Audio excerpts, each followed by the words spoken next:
cultural, it's educational, and it is promotional. It is Tots and Teens in Focus with youths of the community and how can the community help our youths. I am your host, Patricia Trim, inviting you to sit back, relax, and enjoy our Tots and Teens and community in Focus.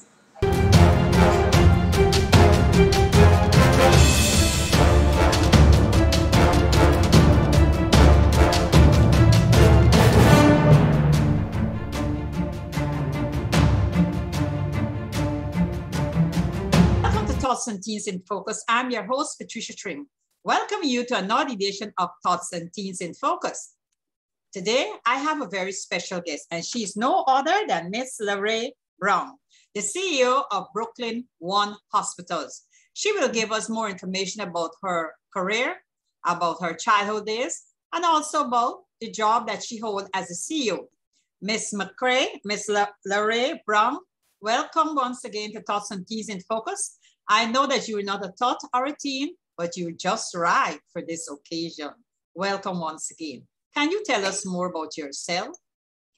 Thank you very much, Patricia, and very much appreciated being on your show. One Brooklyn Health System is a relatively new healthcare system here in Brooklyn, comprising BROOKDALE Medical Center, Kingsbrook Medical Center, and INTERFAITH Medical Center in terms of our 3 acute care hospitals. We have several family care centers or ambulatory care centers throughout the central Brooklyn community.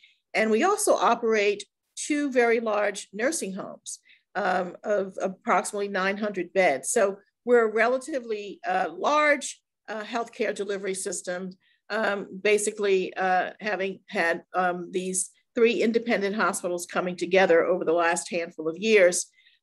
We serve approximately 1 million people who live in the communities that are part of our catchment area. So a little bit about me. Before I took this position, I worked for nearly 30 years for the New York City Health and Hospitals Corporation, the public hospital system in New York City. And before that, I worked for the New Jersey Department of Health and Human Services. So I've had a long career in public health and community health services.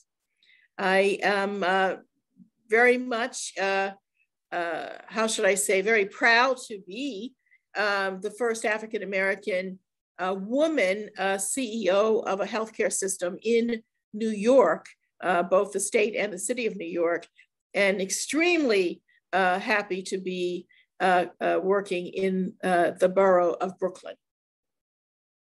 I know that you have these 3 hospitals, and having one is giving you some challenges. So what about 3? How do you expect to work among 3 hospitals, among all those employees and healthcare representatives, also patients? Sure. The One Brooklyn Health System has approximately 7,000 employees. But what makes my job doable are those 7,000 employees.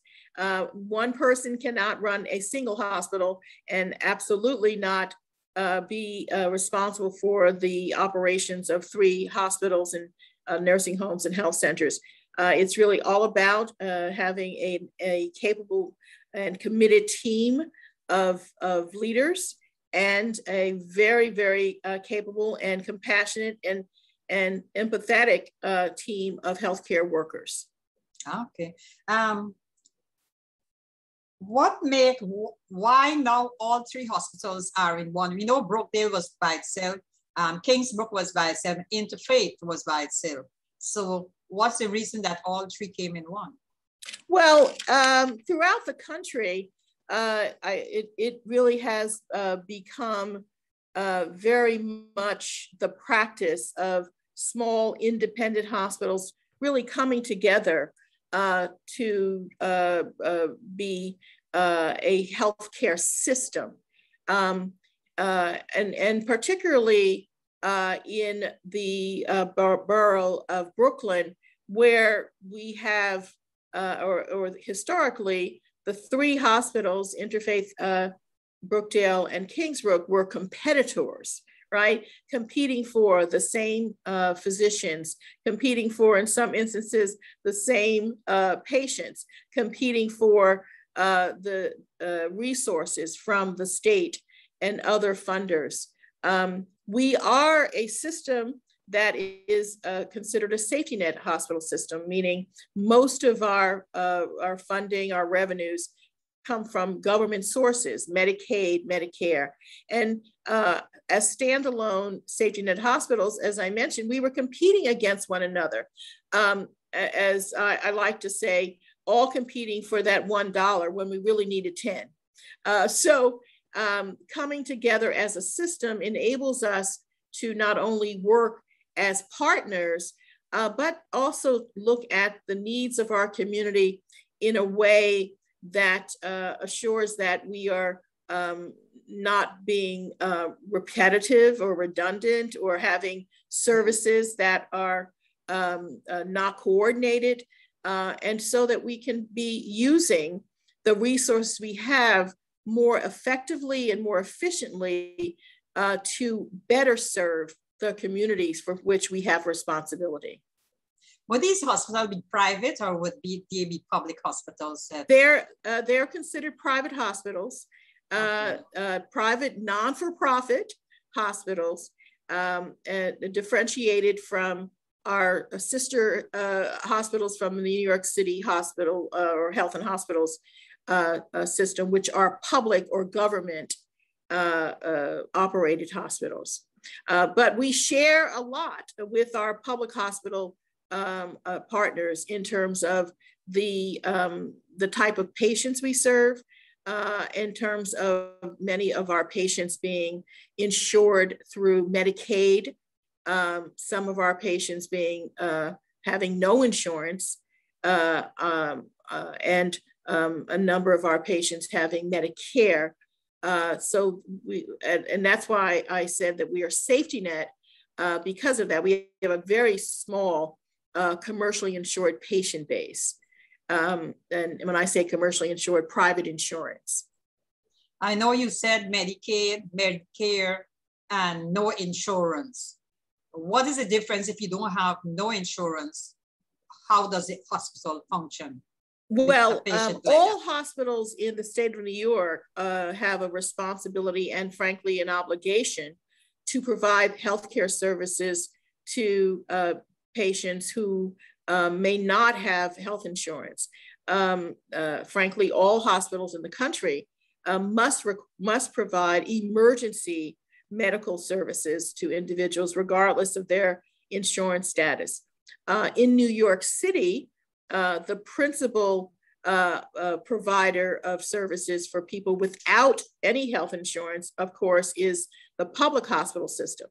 But private hospitals, such as the One Brooklyn Hospital, or the One Brooklyn Hospitals and Health Centers, also have a responsibility and obligation to provide access to healthcare to individuals who have no insurance. Most of what we try to do is, when someone presents in need of healthcare services and they don't have insurance, is to help them apply for Medicaid or whatever insurance programs for which they may be eligible.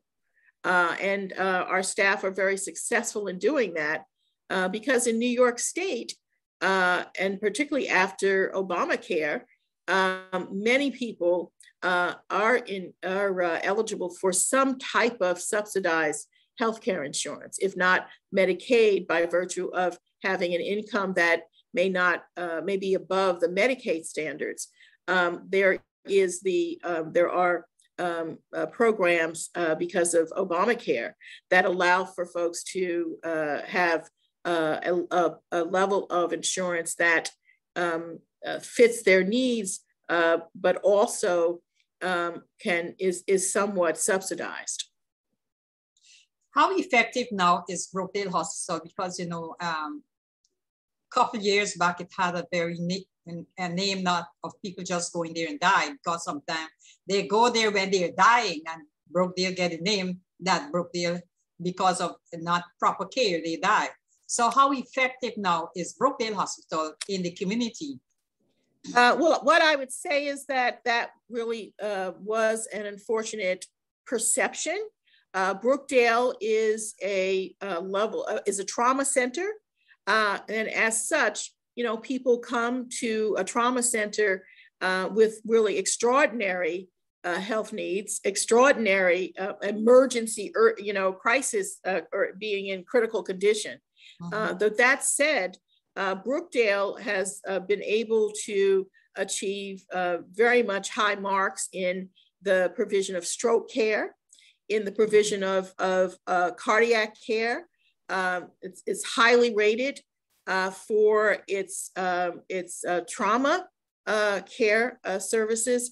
And so that I'm really glad that you mentioned that perception, because it's important for us to help the community see that they have an extremely well operated, safe hospital with a lot of highly skilled physicians and other staff that can address all of their needs.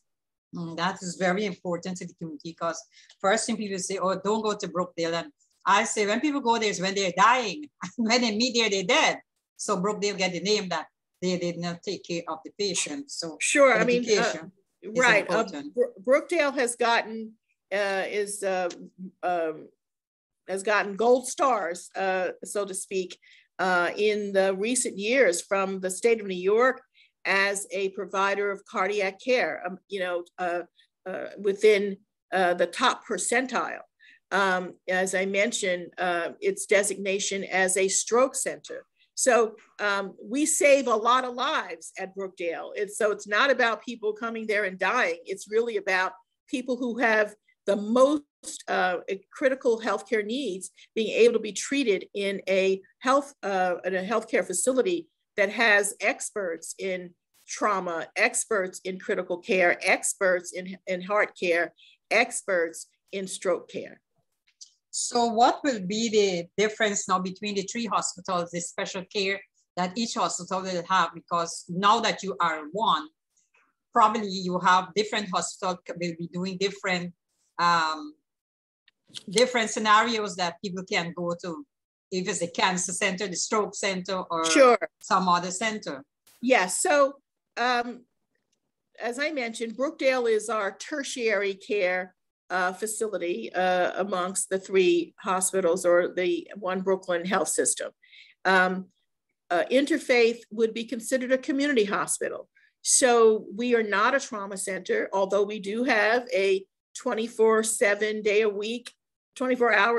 week full emergency department. We do not have labor and delivery services at Interfaith, as in, you know, we don't deliver babies, but okay. Brookdale does. So that's a distinction. Brookdale is our hospital in our system that has labor and delivery services, or neonatal intensive care services. Interfaith, as a community hospital, however, does provide intensive care. We have intensive care units. We have medical surgical units. And one of our strong suits is our psychiatric services. We have a strong behavioral health service component, both psychiatric and addictive diseases, alcohol and substance abuse, detox and rehabilitation. So that's a distinction between the Interfaith Hospital and our trauma center, our tertiary care hospital, Brookdale. Kingsbrook, a Jewish Medical Center, again, is differentiated between Interfaith and Brookdale, because Kingsbrook does not provide acute medical, surgical, or ICU beds. However, Kingsbrook has inpatient rehabilitation services. It has inpatient psychiatric services, and importantly, has a fully operational emergency department. Kingsbrook, in terms of our strategic or future plan, will be very much our center of excellence for outpatient or ambulatory care services. And Kingsbrook also has on its campus the Rutland Nursing Home, which is really a jewel in our crown in terms of its current long-term care services, including the services for pediatric patients who require long-term post-acute care. And we're planning for additional special needs populations to be served on at our Rutland long-term care facility, a young adult service and services for very particular long-term care diagnoses. So that's a little snapshot in terms of what differentiates the 3 hospital campuses. But what I would also say is that we have several ambulatory care centers throughout the community affiliated with Brookdale. We have the Linden Boulevard Family Care Center, the Pennsylvania Avenue Family Care Center. We have New Lots Family Care Center, as well as our Family Care Center on Linden Boulevard. INTERFAITH has its Bishop Walker Health Center. We have a community-based dental, very busy dental center on Bedford Avenue. And Kingsbrook has the Pierre Toussaint Health Center on Eastern Parkway, which we have just reopened after a year or so of total gut renovation. So we are a full, what I would say, a comprehensive healthcare delivery system, from the important primary care services to outpatient specialty services, to urgent care and emergency room care, and as well as acute inpatient care, including but not limited to, as I've mentioned, trauma and post-acute care. Now, you know, cancer is rampant now. Does anyone of the hospital is a cancer care will help open to any person that come to have cancer treatment or to help them out? Sure. All 3 of our hospitals provide cancer care services. Of course, you know, in terms of cancer care, one of the most critical issues is early screening, right? Early intervention. And so at our community centers, as well as our hospitals, we provide mammography and other types of screening, colon cancer screening, to ensure that individuals know early whether they have cancer so that there can be an appropriate intervention. Brookdale, I would say, is the hospital that provides the most full range of oncology or cancer care. But at INTERFAITH, if an individual needs surgery, they can have surgery at INTERFAITH as well. We are, in fact, and I'm glad you asked about cancer care, because one of the centers of excellence that we're working to more fully develop is a center of excellence for cancer care.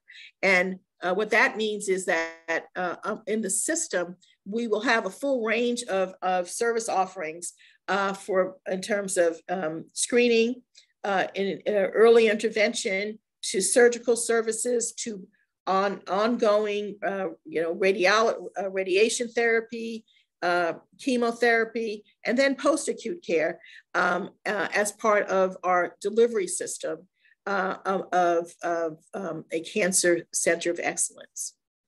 Okay. What about immigrants who may come in from another country because they don't have that type of assurance or medical assistance in their country, so they will leave their country and come over seeking medical help to save my life? Well, we serve individuals from very diverse communities and countries. And as I mentioned, as a hospital in New York State, we serve individuals regardless of their insurance status.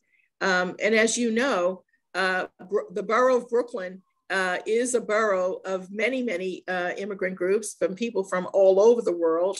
And we provide services to all communities. We also are very proud to say that we have a diverse staff. So we have staff from all over the world. We have staff who speak many languages, but importantly, we have staff who look like the patients who present in our hospitals and our health centers. What about childcare? In terms of pediatric services? Yes. Right. So at all of our ambulatory care centers, we provide pediatric services. In addition, all of our emergency rooms have the capacity to address pediatric emergency needs. Brookdale is our inpatient site for if children need to be admitted to hospitals. We don't have a specialized children's hospital within our system. However, many of the needs of children can be addressed on an outpatient basis, as well as if there is an emergency, sometimes resolved in the emergency room. And if children need to be hospitalized, we have capacity at Brookdale. We have a pediatric service, the 30 beds, frankly, at Brookdale Hospital. But oftentimes, if a child needs to be hospitalized, they really should go to a specialized children's hospital. And we have a relationship with Maimonides, which is in Brooklyn, which does have a specialized children's hospital. What about asthma? You know, a lot of people struggle with asthma. Absolutely. Asthma care. Absolutely. Increasingly, just this summer, I know that you were probably hearing about all of the fires that are occurring in other parts of the country, but that were affecting the air quality here in New York and in Brooklyn. And of course, people with asthma were at significant risk when the air quality gets to be dangerous. So we provide treatment for asthma in our outpatient settings. We have very evidence-based strategies or treatment protocol to help people with asthma maintain their best health and manage their asthma, which is a chronic condition, and to prevent asthmatics from having to use emergency rooms or to be hospitalized. So we have very specific asthma management protocol that our physicians and our clinical teams use in working with our patients who have asthma.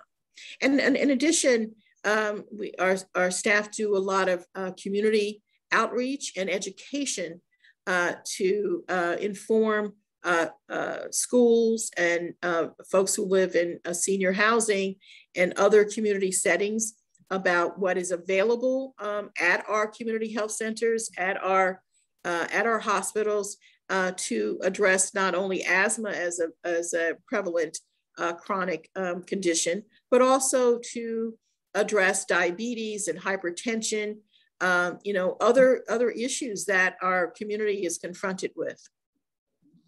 Diabetes is one of the #1 sickness for most people, young, old, the elderly, youth like me. Yeah.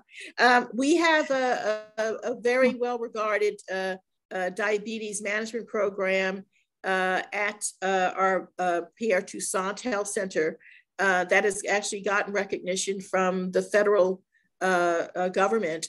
And it's the important part of that program is not just the clinical care or the physician care, but the staff help folks with what they should eat, how to prepare it, what are some of the strategies that a person with diabetes and their family can employ so that the person's blood sugar levels can be managed, and so that we can prevent things such as amputations and loss of vision and all of the sort of the negative and adverse impacts of individuals having that condition. Ms. Brown, we had a whole heap of people just went away with the COVID. And now we have the problem of the Delta variant that is roaming our community once again. How does the hospitals prepare to assist in helping to eradicate this dangerous atmosphere disease that is roaming the world? So the Delta variant is extremely concerning. And what I would say is the biggest tool that we have to mitigate the individuals from being infected with this incredibly dangerous virus is for folks to get vaccinated.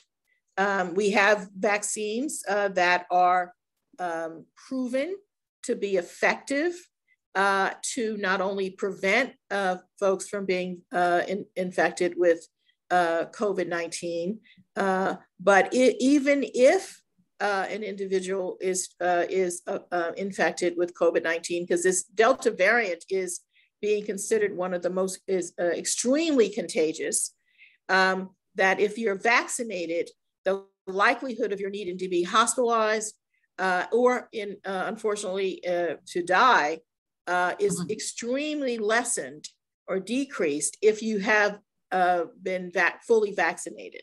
And one of the things that I would emphasize to your listeners is that if they have not yet gotten vaccinated, please do.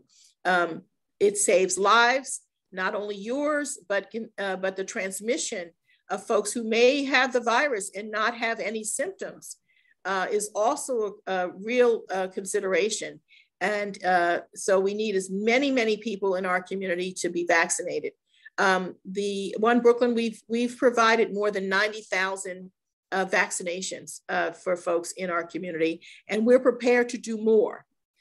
We want to do more, and we've seen in the recent weeks, a real, I would say, a decline in the number of folks coming in to get vaccinated. The vaccines are available for folks 12 years and up. So folks should bring their children, bring their parents, bring everyone in their family, encourage their neighbors, their colleagues to get the COVID vaccine, because we can't really fight this dangerous variant unless more people are protected with the vaccine by being vaccinated. How protective is the hospitals for protection for the nurses and the doctors and all those who are working around patients with the Delta or the COVID, whichever one is named in the admission? Sure. So we are very serious about making sure that our staff are safe. So from the having the necessary personal protective equipment, the gowns, the masks, the shields, the gloves.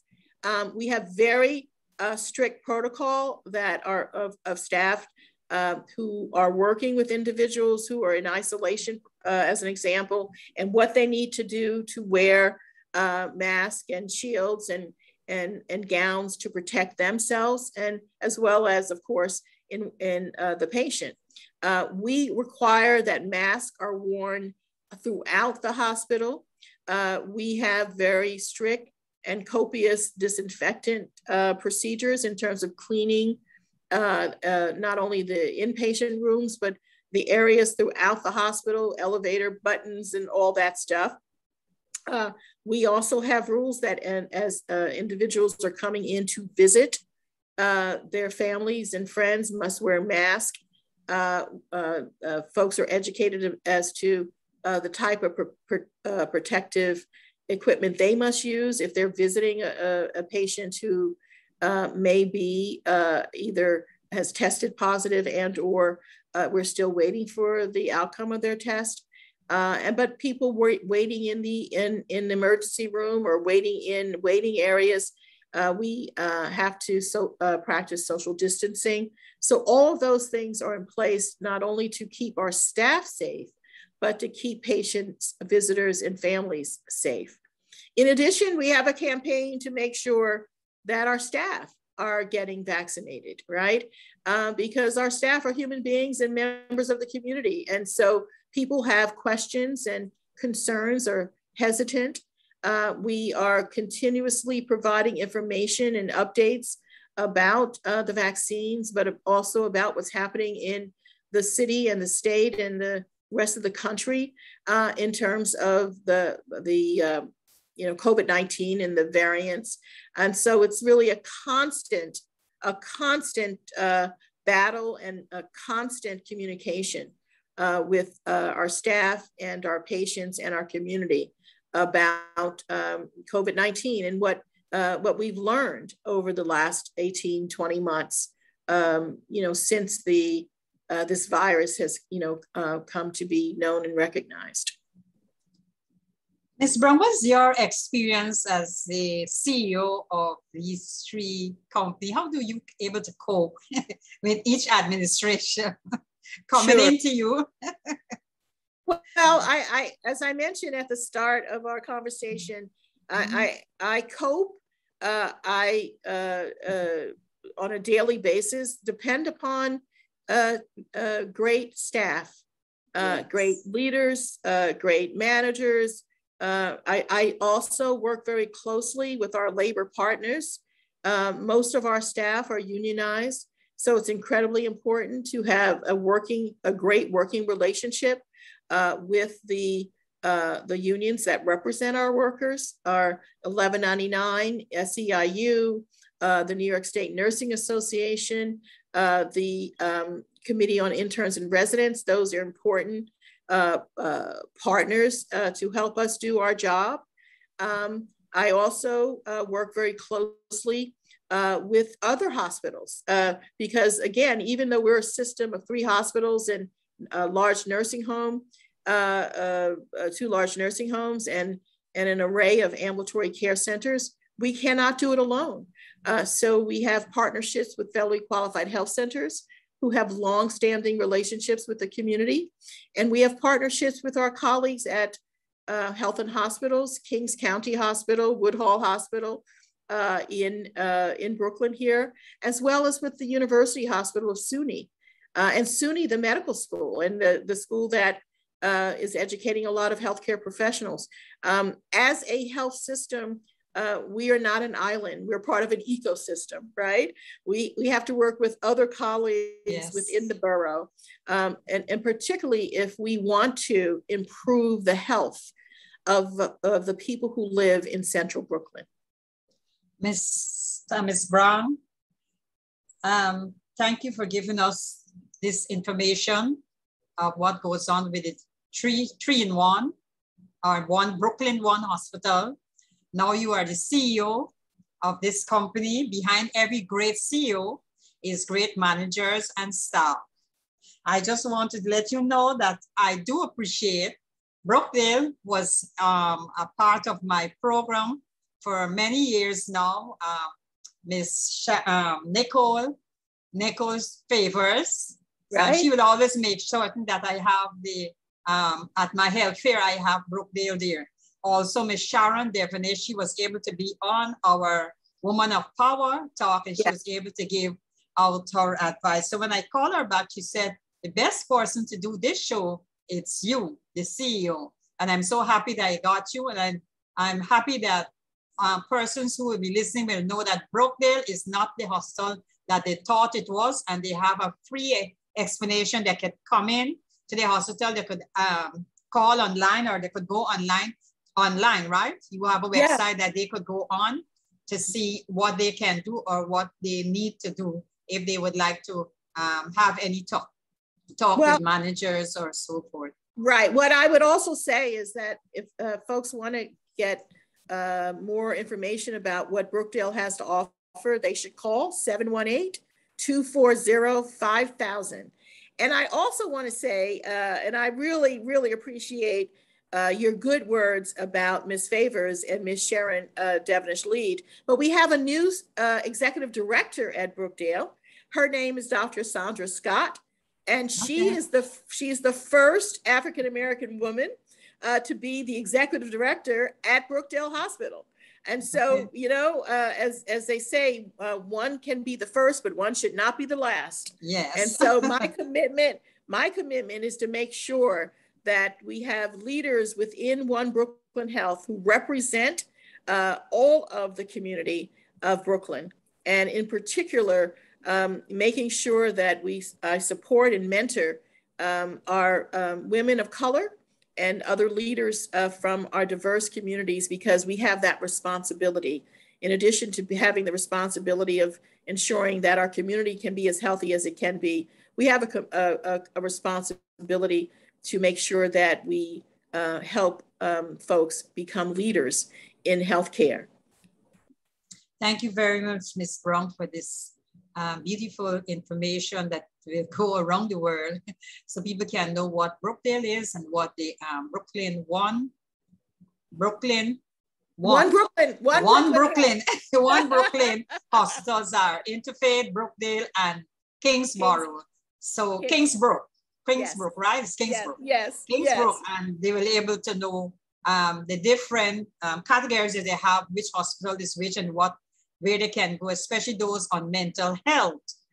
They know that's Interfaith, they will be going to have any type of treatment to recovery or to, what's the other program? Well, what I would say is all three of our hospitals have psychiatric inpatient services. Okay. And but as I was saying, that one of Interfaith's strong suits is our behavioral health program, which is both psychiatric, inpatient, and mental health outpatient services, as well as addictive disease or substance abuse. So Interfaith has inpatient detox services and rehabilitation, and we also have a very successful outpatient chemical dependency program. But I have to say that Kingsbrook has inpatient psychiatric services, as does Brookdale. So as a One Brooklyn Health, the mental health services are very important in terms of what we provide. And as you know, a very important resource for our communities. You know, you're talking about mental health. You know, Simone Biles was complaining about that mental health because it's a strain and the stress that they have to endure, and sometimes they may not be that strong enough to go through. How would you able to put that out into the community about mental health so parents and guardians will know how to deal with children in the mental health capacity? Sure, I think Simone was courageous in being able to state publicly that she needed to take a break because of her mental health, and to frankly to strengthen her mental health, right? And I think it's important that a young woman really at the top of her game was able to publicly say, I need help, I need a break. And particularly for young people to know that they can ask for help. And as you said, for parents to know that if their child needs help, they have a place to go.